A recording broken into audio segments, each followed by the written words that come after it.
Hey guys, this is Melissa with Love Covered Life, and today I want to talk to you about which religion is correct. I was raised in Christianity, and like any other religion, Christianity claims to have the exclusive truth on the way to God.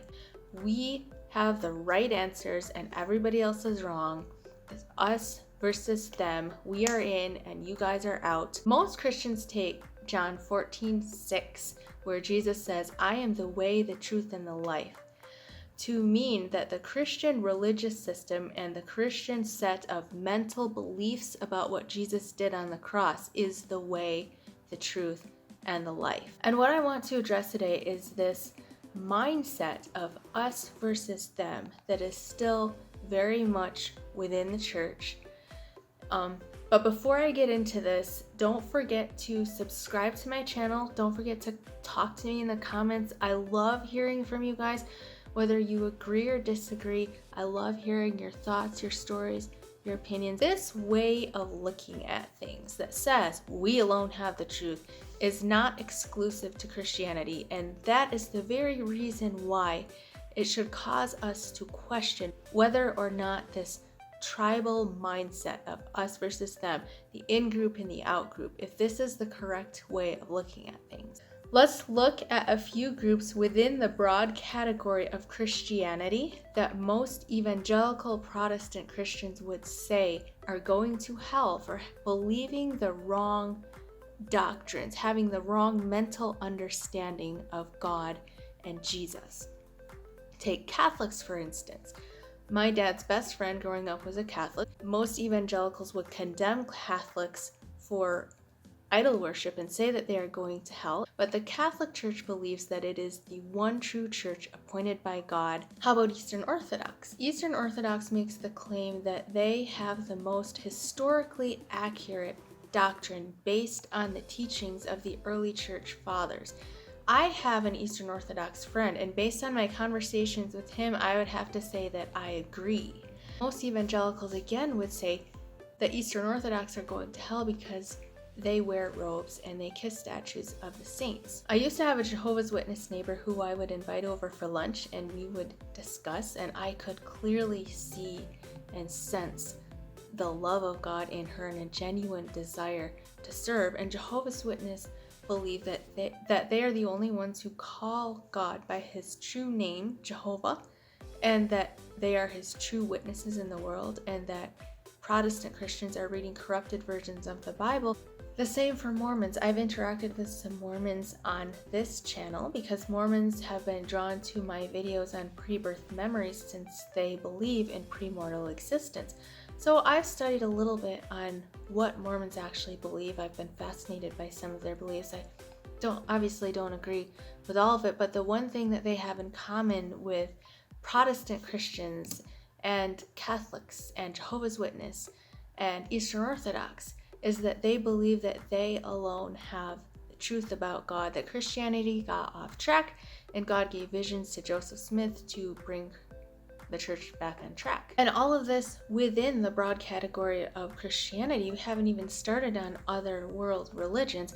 I used to have a friend who was a Christian and converted to Islam because she became convinced that the Bible prophesied about Muhammad. She believed that Islam was the final revelation of God to humanity, meant to correct the corruptions within Christianity. My point is not to say that any of these religious systems are right or wrong. My point is that a religious system is just that. It is a systematized way of helping us to understand and connect with God. And it doesn't matter the religious system.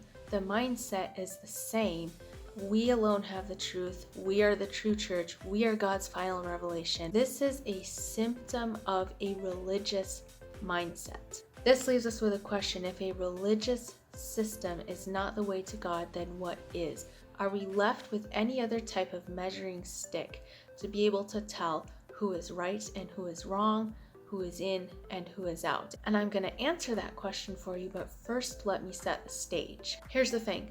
God works in the world through imperfect people, through imperfect religious systems, political systems, cultural systems, And because of that, not every move of God is going to look the same for every culture, every people group, every time in history. And not every move of God is going to be the full and complete will of God for humanity. God works with us in ways that we understand, and He meets us where we are. All we have to do to prove this is to look at the Old Testament. In the Old Testament, we see a prime example of a move of God within a specific era. We see a move of God that happens within a tribal and warlike culture, and God's revelation given within that tribal and warlike culture can seem to us today to be brutal. And I'm going to read you 3 verses here, which is going to prove that point. Exodus 21:23-25. But if there is serious injury, you are to take life for life, eye for eye, tooth for tooth, hand for hand, foot for foot, burn for burn, wound for wound, bruise for bruise. Leviticus 24:17-21. Anyone who takes the life of a human being is to be put to death. Anyone who takes the life of someone's animal must make restitution, life for life. Anyone who injures their neighbor is to be injured in the same manner, fracture for fracture, eye for eye, tooth for tooth. The one who has inflicted the injury must suffer the same injury. And Deuteronomy 19:21, show no pity, life for life, eye for eye, tooth for tooth, hand for hand, foot for foot. Now to us reading this in the 21st century, this sounds barbaric. People's response to passages like these is usually one of 2 things. Evangelical Christians will say, well, that was what God's will was for those people. Those words were dictated from His mouth, and that was what He wanted for them. And then others who are turned off by this perspective will say, that's what God wanted. You're saying that's what God wanted for them. I can't follow a God like that, and will reject the whole thing. But when we understand these passages within the context of the time, this was happening in the ancient world where there was no rule of law. You could beat, rape, murder, steal, mistreat your neighbor any way you wanted to and get away with it. Rulers often lorded it over their people. The religious system was barbaric. People would offer their children as sacrifices in the fire. And really the people who lost out in this system were the weak, the needy, the children, the orphans, the widows, the foreigners, the oppressed. So this is the culture that the Old Testament law is being given into. All throughout the Old Testament, God talks about Himself as a God of justice and mercy. And the whole idea is that He will hold people accountable for their actions so that the poor and the needy don't get taken advantage of.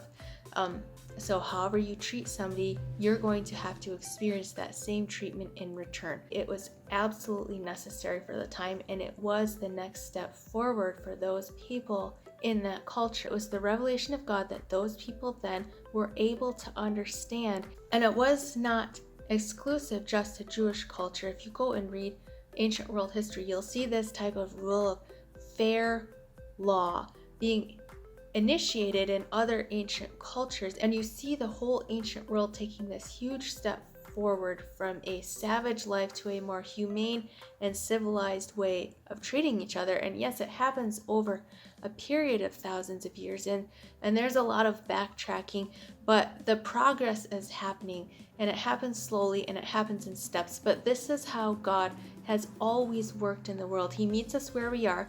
He works with us through the process. What evangelical Christians like to do is to take passages like the 3 that I just read and say this was God's perfect will for these people. It was dictated from the mouth of God. And then you have a problem, because then when you get to Jesus, Jesus quotes these passages and says, you have heard the law that said an eye for an eye and a tooth for a tooth. But I say, if a man slaps you on the cheek, not slap him back. No, if a man slaps you on the cheek, offer the other cheek also. So what happened here? Did God change His mind? But what if what the Bible actually claims to be is inspired? And what if the Bible is the story of God revealing Himself through imperfect humanity? This is easily provable by looking at our own church history. Look at some of the men that we consider to be the greatest leaders of our faith. Martin Luther, for example, who challenged the politicized Roman Catholic Church and said the Bible should be translated into a language that the people can read and understand. He was an anti-Semite, and yet God used him powerfully. How about Jonathan Edwards? His most famous sermon, Sinners in the Hands of an Angry God, describes in grotesque detail what God is going to do to unbelievers and talks about how he's hanging them by a thread over the pit of hell, and he could drop them in at any moment if his mercy fails to hold them up. And it could not have been more opposite to the actual teaching of Jesus. And yet, God used his teaching to save people by the thousands. How is this possible? Because God works through our imperfections. His power is perfected in our weaknesses. Jonathan Edwards' message was a message that was needed for that time. And Martin Luther, despite his grave errors in judgment and thinking, and I am not at all condoning his anti-Semitism, but his work with translating the Bible and challenging the Catholic Church was much needed for the people who were being misled by the Roman Catholic Church at the time. And when you understand this, then you can read passages like some of the more difficult passages that you find in the Old Testament that say things like adulterous women should be stoned to death, and rather than saying either, well, that was dictated from the mouth of God, he wanted adulterous women to be stoned, or what a cruel monster of a God, I can't follow a God like that. Instead, you can understand that people were awakening to the justice of God within a tribal, warlike, barbaric world system, and that they were trying to work this out in real humanity within and around real cultural barriers that did not assign the same value to women as it did to men. And then when Jesus comes along, he can say things like, I never wanted you to stone adulterous women in the first place, which he does in John 8 in the story of the woman caught in adultery, when he stops a crowd from stoning an adulterous woman and tells her that he does not condemn her. This brings me to my next point and to the answer of the question that we asked earlier. If a religious system is not the way to know God, then what is? Are we left with any type of measuring stick as to what is right and wrong and who is in and out? And the answer is summed up in the life and teachings of Jesus. Jesus taught and demonstrated what he called the kingdom of heaven, which is a state of inner oneness with God as manifested and demonstrated by the greatest commandment. Hear, O Israel, the Lord our God is one. You shall love the Lord your God with all your heart, soul, mind, and strength, and you shall love your neighbor as yourself. When the religious leaders of the day asked Jesus what the greatest commandment was, this was Jesus' response. And not only did he say that it was the greatest commandment, he took it a step further and said this was the sum of the entire scriptural text up until that time. Jesus Christ and his teaching is the full and complete revelation of God. And all religious systems, both within and outside of Christianity, have served the purpose of pointing us to the teaching of Jesus. And just as the move of God in the Old Testament was perfectly suited for the people of that time and culture, I believe that most world religions started as a move of God that was perfectly fitted for a specific people group and culture. But as time goes on, what has a tendency to happen is that religion gets off track. And as hundreds and then thousands of years go by, the original move of God is forgotten and lost to that time period for which it was meant. Because as we can clearly see when we look back at the Old Testament, we don't automatically understand what that move was all about just from reading the text. You have to dive in and really understand the culture behind that. And I think that's what has happened with a lot of world religions, that they began as a move of God, but as time goes on, it's not really relevant to where we are now. And the religion, as it progresses over thousands of years, becomes more about a mental set of doctrines that people have to ascribe to be part of the group than it does about the original heart of the move of God. And while I do believe that Jesus Christ is the perfect revelation of God's will for us, Christianity certainly has not been the only move of God throughout time, and it certainly is not the only way that God speaks in the world. Christianity over the past 2,000 years, just like every other religious system before it, has gotten off track. Now, instead of living the teachings of Jesus, we have thousands of denominations arguing about whose mental understanding of what Jesus did on the cross is correct. The only thing that binds us together is our united front against everybody else that we think is wrong. So what binds us together as Christians is actually knowledge. It's, do you hold to this specific creed? Do you believe this specific doctrine? What Jesus actually taught is that knowledge is not what is important. In fact, he spent a lot of his time berating the religious leaders of the day for making this very mistake, being puffed up with knowledge and thinking that they had the correct answers and only being clean on the outside. Jesus taught that to enter the kingdom of heaven, you must be pure on the inside, and you must become like a child. Children don't have great intellectual knowledge. Children understand things with the heart. It's not mental beliefs that determine whether or not we know God. It is a state of heart. God is love, and it is this simple truth that all religions have been pointing to. Jesus' message about inner oneness with God, which brings both inner purity and inner satisfaction. God in you. God in me, God in everyone and everything. Jesus' message was about oneness.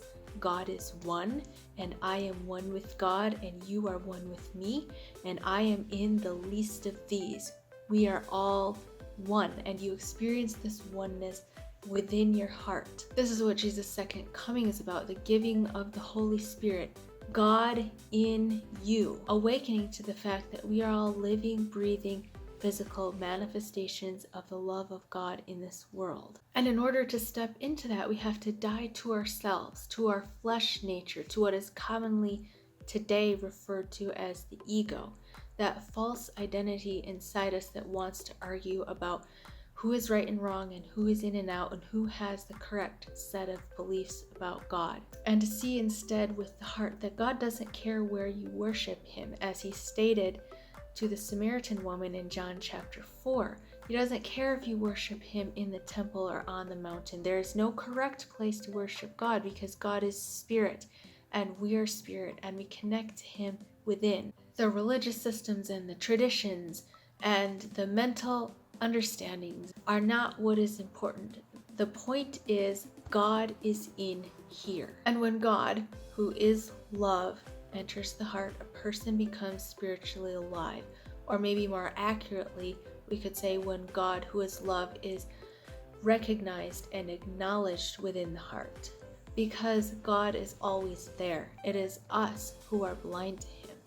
And the spiritual awakening experience, or what the church would call the salvation experience, is recognizing God is in here, becoming aware and awake to God in your heart and experiencing that oneness with God and with each other. The greatest commandment, God is one, love the Lord your God, love your neighbor. Mental understandings of God can help with this awakening process, absolutely. In fact, I think they're vitally essential to this awakening process, and this is why God uses all religions for the people that they are best suited for.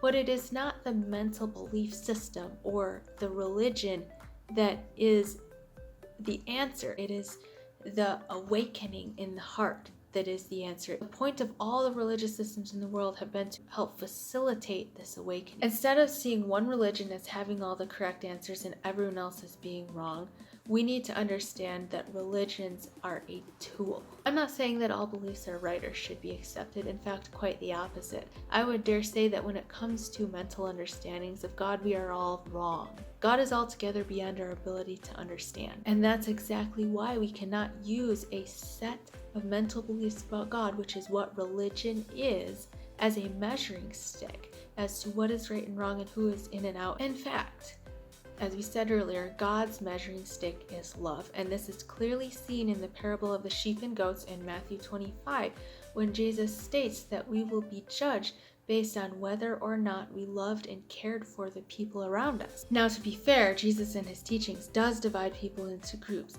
but it's never based on religion. It is always about the heart. Those with hardened hearts cannot understand the gospel of the kingdom, which is about an inner awakening, not a mental set of beliefs. In the book of John, Jesus spends a lot of time comparing and contrasting believers with unbelievers, making the claim that believers are the ones who know that He is in the Father and we are in Him. While many Christians take this as a claim of exclusivity, I see it as the exact opposite. Jesus is saying that we are all one with the Father. This is the most inclusive message that the world has ever received. As the greatest commandment says, God is one. This means that God is infinite. God is all that is. For from Him and through Him and to Him are all things. And He is before all things, and in Him all things hold together. These two passages are pointing to the truth that we all exist within God as part of Him. We cannot be separate from Him. We can only be blind to this fact. As one of my favorite old hymns puts it, "This is my Father's world, and to my listening ears all nature sings, and round me rings the music of the spheres. In the rustling grass I hear Him pass. He speaks to me everywhere." God is everywhere, in everything. People want to know, what's the point of this life? The point of this life is to know and experience God. The Bible says that He breathed us out of Himself. He is our source. We literally came from Him. He is in us and we are in Him. The core message of all of the religious beliefs in the whole world have always been to awaken us to this truth. So to answer our questions from before, which religion is correct? How do we know who's right and wrong? Well, it's not about holding a correct set of beliefs. It is about a knowing of God within. Any religious system that points you towards growth and to love and inner purity and oneness with God and living out the teachings of Christ. And how do we know who's in and out? It's not about that either. It's about awakening to the teaching of Christ that He is in God and we are in Him. And we were in Him when He died on the cross to undo the power of sin and death and the flesh, which would keep us blind to the truth and thinking that we are separate from God. There is no us versus them. There is only God revealed through love, and us awakening to that reality within our hearts and expressing that through our actions to those around us. Don't forget to comment and let me know what you think. We love to be happy, be at peace, and thank you for watching.